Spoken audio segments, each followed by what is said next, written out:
I just think it's that thing where other people appreciate my big, beautiful eyes, where I've kind of always had this little want to squint. But if you go back, you'll see I don't squint anymore. I don't do that. I mean, unless it's something in them or, something's going on. I'm not a squinter to make my eyes look smaller. I no longer do that. I do appreciate and I do believe I have big, pretty eyes. And so, with that being said, the reason I chose to do this topic again is to talk about why I advocate so hard for people that are what I call the underdogs, people that are being bullied, talked about, teased, ridiculed. I've been through that. It did not impact me in a negative way badly. It gave me some insight. It made me walk around and squint. Again, I'm probably out of light looking like I'm a little dark back there.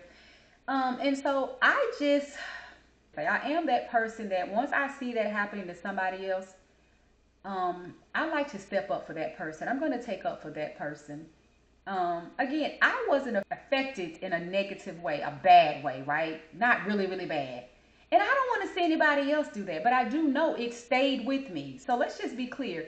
It didn't mess me up mentally. I wasn't crying and oh my gosh, and I squinted a little bit, and I did it in a positive light. I thought I was looking mature. I thought I was looking intelligent. I thought adults would think, she's thinking about some stuff. That baby got something on her mind.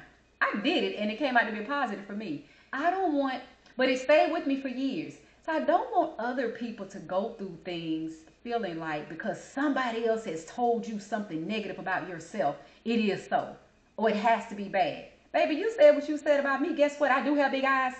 I have big eyes. But you didn't tear me down with those negative, nasty comments as children, or I don't ever as an adult hear anybody negatively talk about my eyes. But nonetheless, I go so hard for people because I've experienced it, I've dealt with it. I think it's horrible, it's mean, it's nasty, and it's negative.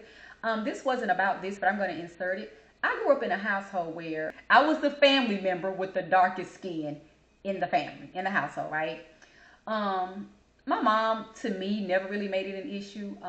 She's very, very fair skinned. I don't ever recall a time where verbally she said anything about having a darker child or anything of that nature. However, there was a period of time where her other children would say things to me.